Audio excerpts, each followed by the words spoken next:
semangat pagi. Jumpa lagi kita bersama Tiara di Bistan, Bincang Seputar Pertanian. Kali ini kita bertemu dengan Bapak Jamas. Pak Jamas dari Kolaka Utara. Kolaka Utara dengan Bapak Ngatimo. Pak Ngatimo. Ini selaku apa aja nih Pak? Pak Jamas dulu. Saya di Kolaka Utara sebagai petani kakao. Petani kakao. Iya. Kalau Pak Ngatimo? Kebetulan tahun ini saya sebagai pengelola program reaksi di Kolaka Utara. Di kabupaten, kecamatan? Tingkat kabupaten. Kabupaten. Jadi pengelola program kabupaten. Oke, berarti kita coba ke Pak Jamas dulu Pak ya. Pak Jamas ini petani kakao. Bisa diceritakan Pak di sana kegiatannya seperti apa? Oke. Kegiatan di Kolaka Utara, saya sebagai petani kakao. Kami di sana bertani sebagai petani kakao dan mengajak semua masyarakat juga untuk bertani. Nah, karena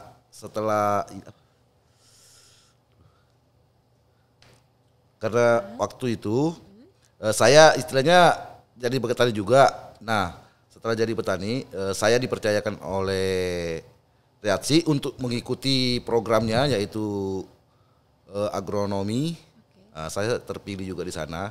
Jadi setelah Jangan tegang Pak. Setelah selesai agronomi, ilmu yang saya dapat di sana kembali saya aplikasikan ke masyarakat. Oke. Nah, kalau Bapak Ngatimo sendiri perannya? Mungkin saya sebagai pengelola itu mungkin juga paling tidak memberikan sosialisasi tentang program rumah yang akan kita laksanakan. Oke. Yang kebetulan kan kami Kolaka Utara itu dapat program reaksi tahun 2019 yang mungkin nota perjanjiannya sudah ditandatangani pada tahun 2018 itu. Oke. Kalau di sana sendiri Pak ya, kesulitannya apa Pak memang Pak?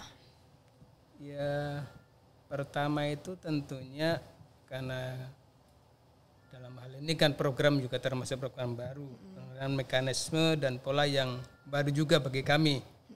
Jadi yang pertama itu meyakinkan Pemda yang Bapak Bupati itu bagaimana ada program begini kira-kira responnya khususnya staf-staf dalam hal OPD yang terkait dengan program di sana. Ini saya coba beralih dulu ke Pak Jamas Pak ya. Pak Jamas ini petani kakao. Sudah berapa lama Bapak bertani kakao di sana Pak? Saya bertani di bidang kakao atau berkebun kurang lebih 2 tahun. 2 tahun? 2 tahun lebih. Sebelumnya? Sebelumnya profesi saya mulai tahun 97, mulai tahun 97 saya berlayar. Sampai tahun 2015, jadi kira-kira kurang lebih 17 tahun. Itu Bapak dari seorang pelayar sekarang tiba-tiba jadi petani kakao Pak ya? Iya. Ini apa Pak yang bisa membuat Bapak tergerak kok jadi petani sekarang? Kenapa saya bisa bergerak? Karena waktu saya berhenti berlayar, bingung mau kerja apa lagi. Setelah saya hijrah ke Kolaka Utara bersama keluarga, saya mempelajari keadaan di sana. Oh, cocok untuk bertani kakao di sini. Jadi di situ mulai bergerak hati saya untuk memulai bekerja di kebun kakao. Nah, pada waktu itu keinginan saya tinggi, tapi pengetahuan saya untuk mengelola kebun kakao tersebut nol sama sekali, karena sebelumnya tidak pernah saya berkebun. Maaf Pak, orang tua memang petani? Kalau orang tua memang petani, tapi di bidang pertanian yaitu padi. Terus berarti Bapak orang tua yang tadinya basicnya petani padi sekarang ke kakao Pak ya? Iya, anaknya ke kakao. Nah ini belajarnya gimana ini Pak? Kan nggak ada yang ngajarin Pak? Ya kebetulan waktu itu yang saya bilang tadi, pertama waktu saya menanam itu cuma istilahnya belajar sama tetangga-tetangga kebun, oh tahu-taunya atau masyarakat, oh tahu-taunya begini caranya menanam atau apa. Nah setelah menanam mulai tumbuh, waktunya pemangkasan. Nah disitulah saya istilahnya berkeinginan sekali untuk mengembangkan ilmu yang saya, mencari ilmu bagaimana caranya supaya untuk bisa bisa mengerti tentang kakao. Nah, waktu itu saya pangkas saya punya kakao, bukannya untuk membentuk pertumbuhannya, malah untuk mematikan karena salah pangkas. Oke, berarti kegagalan saya di situ. Awal-awal tuh pasti ada yang error-error Pak ya, kesalahan gitu. Ya, dari kegagalan itulah ya Mbak ya, saya berambisi mencari tahu bagaimana caranya supaya saya bisa memahami ini tentang perawatan kakao. Nah, alhamdulillah karena adanya program reaksi masuk di desa, saya ikut bergabung di program itu dengan sebagai ketua Poktan atau ketua kelompok waktu itu. Nah kebetulan PPL mencari petani yang mau dikirim ke Tarengge untuk ikut agronomi. Sebentar Pak, saya potong. Program reaksi Pak ya? Iya. Itu program dari mana Pak? Dari pemerintah atau? Program pemerintah itu Pak. Kementerian Pertanian. Oh. Menteri Pertanian. Nah setelah itu, alhamdulillah saya terpilih waktu itu ikut pelatihan agronomi di Tarengge. Nah dari situlah saya bisa mendapatkan ilmu tentang kakao sampai sekarang. Apa aja yang dipelajarin Pak? Yang kami pelajari di sana tentang agronomi yaitu mulai dari replanting, pemangkasan, pemeliharaan, sampai yang terakhir panen teratur. Ada semua kami pelajari di sana. Termasuk tanah juga, struktur tanah bagaimana, mengenal namanya tanah, kondisi tanah ini bagaimana. Berarti dalam 2 tahun Bapak tadi jadi petani itu semua sudah dipelajari Pak ya? Ya sudah kami pelajari semua dan kami sudah aplikasikan ilmu-ilmu yang kami dapat dari PT Mars yaitu agronominya kami sudah aplikasikan ke masyarakat juga. Saya dengar-dengar Bapak ini doktor Pak. Betul? Ya. Dokter apa Pak? Dokter kakao. Ya. Oke, alhamdulillah kami kemarin dikirim lagi untuk lanjutannya. Karena untuk lanjutan agronomi ini tidak susah persyaratannya, tidak gampang. Apa itu Pak? Karena ada 4 kami dikasih tugas. Yang pertama harus memiliki pembibitan minimal 500 pohon. Kedua kami harus memiliki WOPAM. Ketiga harus memiliki kebun entris. Yang keempat yang paling sulit yaitu harus kita terjun ke masyarakat untuk mengaplikasikan ilmu-ilmu yang pernah kami pelajari waktu agronomi. Pendidikan lah istilahnya.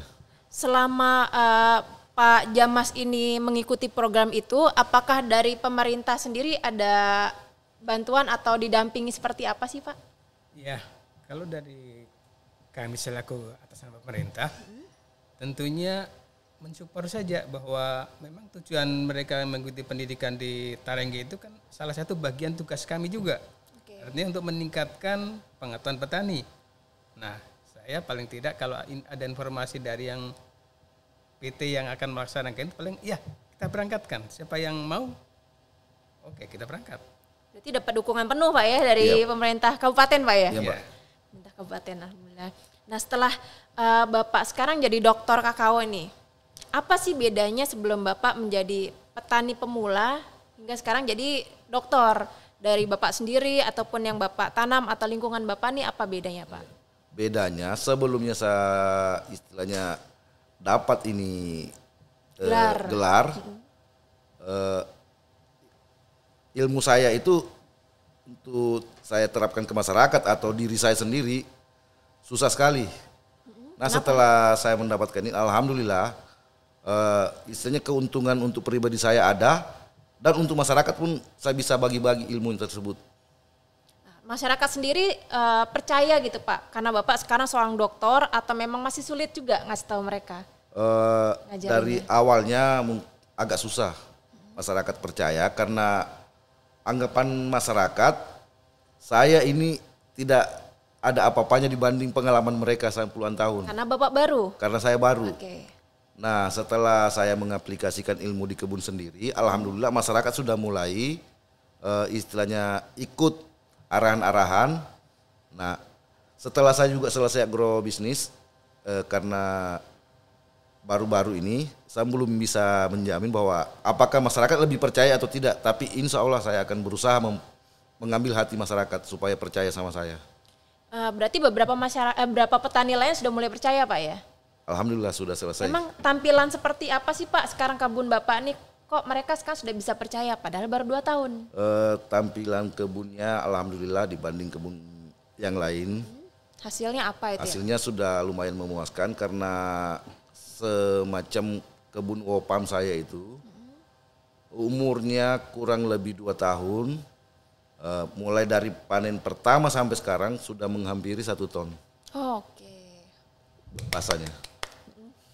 Nah, terus kedua, saya membentuk satu kelompok dari 7 kelompok di Lawadia itu, 7 kelompok poktan reaksi.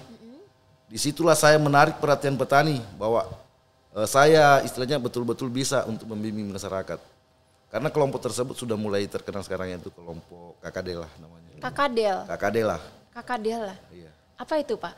Kelompok kerja adopsi Desa Lawadia. Oke, Bapak berarti sekarang pendapatannya itu meningkat Pak ya setelah Bapak menjadi dokter dan ikut pelatihan dari Kementerian Pertanian tadi Pak? Oh ya maaf ya, kalau untuk setelah saya jadi dokter mungkin saya belum bisa prediksi karena belum ada setengah bulan selesainya. Penghasilannya sekarang berapa Pak? Pendapatannya dari kakao itu Pak? Kalau pendapatan belum bisa saya prediksi karena belum ada pembukuan. Okay. Karena sebelumnya saya ikut agrobisnis, saya belum mengerti tentang pembukuan. Tapi insya Allah mulai bulan 1 nanti saya akan bikin pembukuan untuk kebun saya sendiri. Jadi saat sekarang belum bisa saya prediksi berapa. Tapi dapur di rumah tetap ngebul Pak ya? Ya alhamdulillah masih tetap ngebul. Tetap ngebul Pak. Oke Bapak. Pak, kalau petani di sana sendiri ya, ini saya ganti ke Pak Ngatimo. Berarti kan sekarang sudah ada contoh petani Pak ya, yang dokter juga pendapatannya, penghasilannya meningkat. Gitu. Mungkin dari panennya. Nah, petani lain sendiri Pak, sana kebanyakan memang petani muda atau petani yang sudah berumur? Kalau secara umum Pak ya, umumnya petani yang sudah berumur. Yang sudah berumur Pak ya? Artinya ya di atas 50-an lah, rata-rata 4 bulan 50 lah.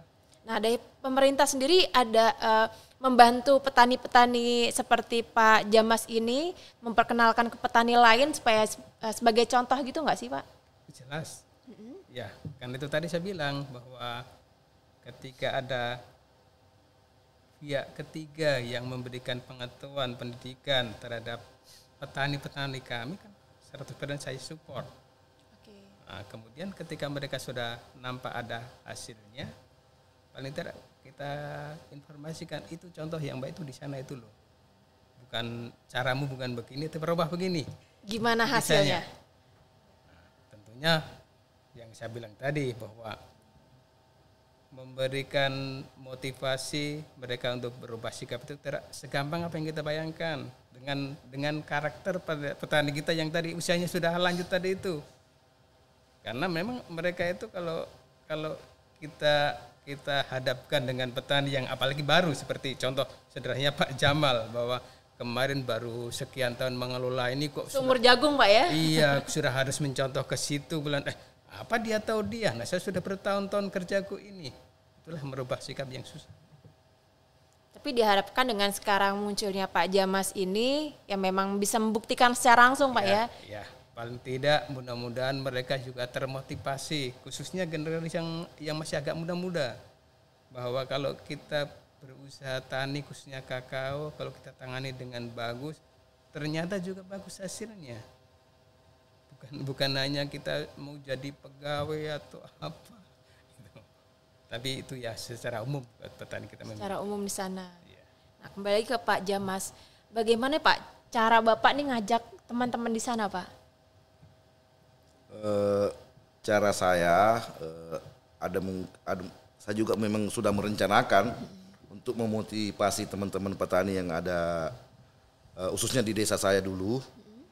Jadi sistem yang saya rencana mau pakai, saya rencana mau mengadakan lomba kebun sehat.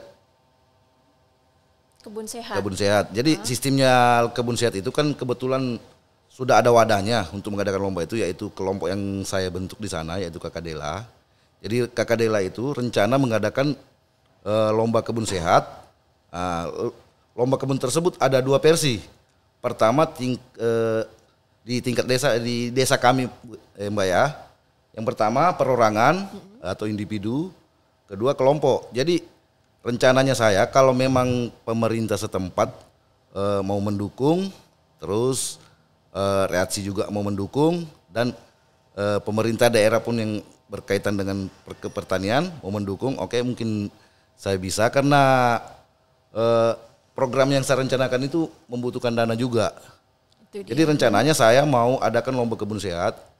Jadi apabila ada istilahnya masyarakat yang mau ikut, oke silakan, tidak dibatasi. Jadi 2 versi yang saya bilang tadi, versi pertama perorangan, terus versi kedua per dusun. Jadi versi pertama itu kami memberikan hadiah, siapa yang terbaik di kebunnya itu yang mendapatkan hadiah, juara 1 sampai juara 3. Terus versinya yang kedua, versi per dusun, itu versi piala bergilir, cuma piala yang dia dapat. Oke. Jadi mungkin mudah-mudahan saya pakai sistem itu, motivasi masyarakat muncul karena adanya lomba tersebut. Yakin sukses Pak ya acaranya Pak ya? Ya mudah-mudahan bisa. Mudah-mudahan. Itu cita-cita saya untuk mengembangkan kakao di desa saya nanti. Berarti memang tantangan-tantangan itu sedang diusahakan oleh Pak Djamas dengan cara seperti ini Pak ya? Betul, karena cara yang lain saya pakai agak-agak gagal. Tapi mudah-mudahan karena adanya lomba tersebut bisa sukses nantinya. Nah ini saya nanya ke Pak Djamas, suka dukanya sebagai petani baru yang dipandang sebelah mata pastinya Pak ya, oleh petani-petani senior, tapi Bapak berusaha menunjukkan, ini bisa diceritakan suka dukanya apa saja? Kalau sukanya yaitu tadi, menghadapi petani yang keras kepala terutama, terus yang so tahu, karena kami menghadapi petani tersebut sangat susah. Itu suka dukanya. Itu dukanya Pak, sukanya belum?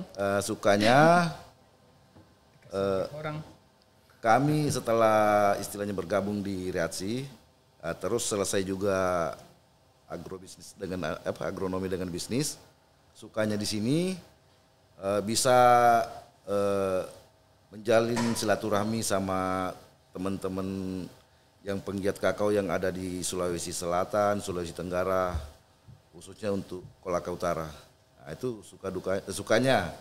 Terus kedua bisa peluang untuk berkembang di agrobisnis nanti, tren bisnis yang pernah pelajari untuk beralih ke bisnis, itu sukanya tinggi. Oke baiklah. Kalau Pak Ngatimo sendiri Pak, suka dukanya apa Pak? Mungkin saya tambahkan dulu komentarnya petani saya dulu. Saya tambahkan dulu. Memang kalau kita di Kolaka Utara atau Pemda kami kan memang 5 tahun terakhir ini kan fokus pada revitalisasi kakao. Jadi fokus bagaimana meningkatkan pendapatan petani melalui komoditas itu. Nah 2 tahun terakhir kebanyakan dana Pemda yang ada di itu terfokus di itu untuk membangun itu revitalisasi namanya. Revitalisasi, oke. Program andalan kami. Kemudian ya itu tadi bahwa memang potensi kami adalah kakao yang secara umum itu besar. Kemudian programnya sudah ada Pak, revitalisasi. di pertanian itu berapa persen Pak ya kakao Pak kalau di sana? Bisa lebih 50%, mayoritas memang kakao. Oke. Ya, kemudian di sana itu juga sudah ada itu tadi alumni PT Mars yang tergabung dalam Ikatan Kakao Doktor. Oke. Mereka sudah terbentuk di sana, ada forumnya. Mereka sudah mencoba merencanakan dan membangun bagaimana eksis terus kakao dokter di sana. kemudian terkait dengan rencananya Pak Jamal itu, sebetulnya kami Pemda sudah berkali-kali juga melakukan itu tadi untuk motivasi petani itu, misalnya menyukseskan program revitalisasi, adakan lomba kebun sehat dan lain sebagainya. Bahkan kalau tidak salah tahun kemarin itu yang hadiah pertama itu dikasih naik umrah. Oh, oke. Artinya itu respon Pemda terhadap bagaimana meningkatkan pendapatan petani kita. Salah satunya itu. Nah, tentunya kalau ditanya suka dukanya, kembali itu tadi bahwa namanya kalau kita mau mengajarkan, memberikan atau menyarankan ke jalan yang bagus itu pasti susah. Apalagi itu petani-petani kita umumnya lah tingkat pendidikannya rendah, kemudian tua, bagaimana menyerap informasi juga lambat. Itu yang susahnya di situ. Artinya banyak petani-petani yang tua yang ngeyel. Dikasih tahu begini, Pak. Nah, saya sudah begini terus. Nah, itulah suka dukanya, Pak ya. Iya, dukanya. Ya, kemudian kalau sukanya itu tadi ketika ada banyak pihak-pihak yang terlibat untuk mensukseskan program Pemda, yaitu mudah-mudahan ada penggiat-penggiat begitu tuh. Sehingga apa menjadi tujuan jangka panjang kami khususnya Pemda bisa terwujud. Terlihat harapan cerah, Pak ya. Iya. Berarti ini semua sudah sejalan, Pak ya, antara petani, Pemda sendiri, Pak ya. Sudah saling terikat lah jalannya. Oke, Bapak. Terima kasih informasinya, Bapak. Semoga kita akan ketemu nggak hanya di sini, di acara lain, bahkan di lapangan nanti, Pak ya. Amin. Amin. Ya. Sehat selalu, Bapak. Amin. Terima kasih untuk waktunya. Mudah-mudahan kita ketemu di sana nanti. Baik, terima kasih semuanya sudah menyaksikan Bistan Bincang Seputar Pertanian. Jangan lupa ya, ikuti kami, follow semua media sosial kami. Bye.